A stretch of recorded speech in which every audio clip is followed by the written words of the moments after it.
विभक्ति। आज हम फिर चर्चा करेंगे हिंदी और संस्कृत ग्रामर में और व्याकरण में, जिसमें आप लोगों को मेरे द्वारा जो है वीडियोज में कारक, समास, अलंकार बताया जा चुका है।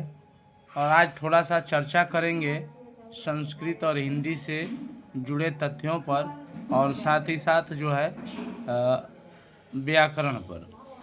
हिंदी और संस्कृत का जो है व्याकरण लगभग सेम होता है दोस्तों, थोड़ी बहुत अंतर आती है तो इसी का आता है। देखिए इसमें रूप होते हैं, संस्कृत में क्या होते हैं? रूप। संस्कृत में रूप होते हैं दो तरह के। एक होते हैं शब्द रूप, जिसमें कर्ता आता है, कर्ता आता है, जैसे रामः, रमौ, रमाः। नदी का हो गया, राजा का हो गया, गाय का हो गया, ये अहम, अवम, बवयम हो गया। ये सब जो है शब्द रूप में आते हैं। और धातु रूप में क्या आती है? केवल क्रिया। क्या आती है? केवल क्रिया। और धातु रूप को दिखाया जाता है लकार से। लकार मतलब समय। कितने होते हैं लकार? जैसे हम हिंदी में पढ़ते हैं वर्तमान, भूत और भविष्य, तो वैसे ही धातु रूप में क्रिया को जो है लकार के द्वारा प्रदर्शित किया जाता है, जिसमें हम लोग पढ़ते हैं लट लकार, जिसका अर्थ होता है वर्तमान काल। लट लकार। उसके बाद होता है वर्तमान काल, इसका होता है लोट लकार, जिसके यूज जो है आज्ञार्थक शब्दों में किया जाता है, आज्ञार्थक। उसके बाद हो गया लट लकार, लोट लकार, विधिलिंग। विधिलिंग का अर्थ होता है चाहिए के अर्थ में इसका यूज होता है। विधिलिंग के बाद हो गया लंग लकार। लंग लकार भूतकाल शब्दों में यूज होता है। उसके बाद जो है ये आपका लिट लकार। लिट लकार भविष्यत काल। आप लोग अंग्रेजी में पढ़ते हैं present tense, past tense, future tense, ठीक उसी तरह से संस्कृत में भी होता है। थोड़ा बहुत चेंजिंग हो जाता है। जैसे खाना ला के दो, ये आज्ञा दिया और उन्हें पढ़ना चाहिए, विधिलिंग।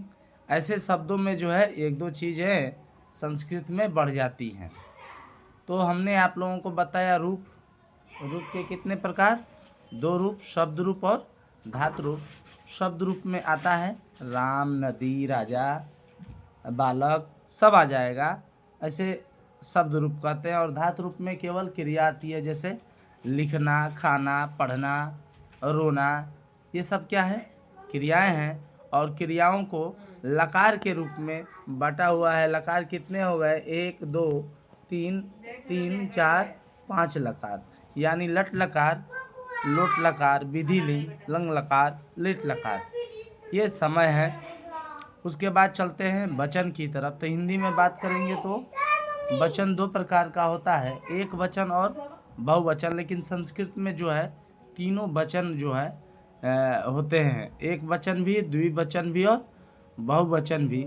उसके बाद जो है चलेंगे विभक्ति के तरफ। विभक्ति 7 होती है, एक संबोधन होता है। टोटल विभक्ति की संख्या अगर देखा जाए तो 8 है। उसके बाद जो है पुरुष भी आता है। पुरुष पुरुष होता है 3, प्रथम पुरुष या अन्य पुरुष। उसके बाद जो है मध्यम पुरुष,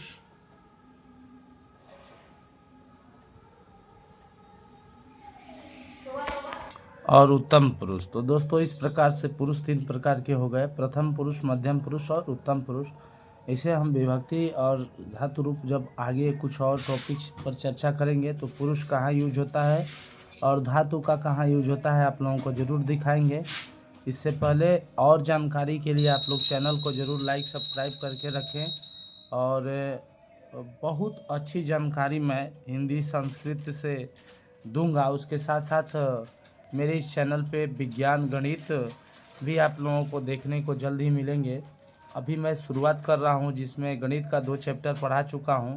आप लोग ज़रूर देखें और अपने आने वाले कंपटीशन के क्षेत्र को मेरे चैनल द्वारा देख के मजबूत करें। तो शब्द रूप आप लोग क्लियर हो गया। रूप कितने प्रकार के? 2 प्रकार के शब्द रूप, धातु रूप। वचन की बात करें तो हिंदी में 2 और संस्कृत में 3, विभक्तियां 8 और पुरुष 3 होते हैं।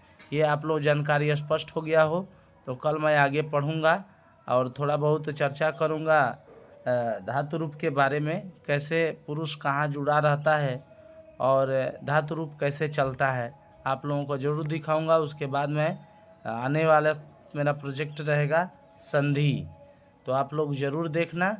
सभी दोस्तों को धन्यवाद।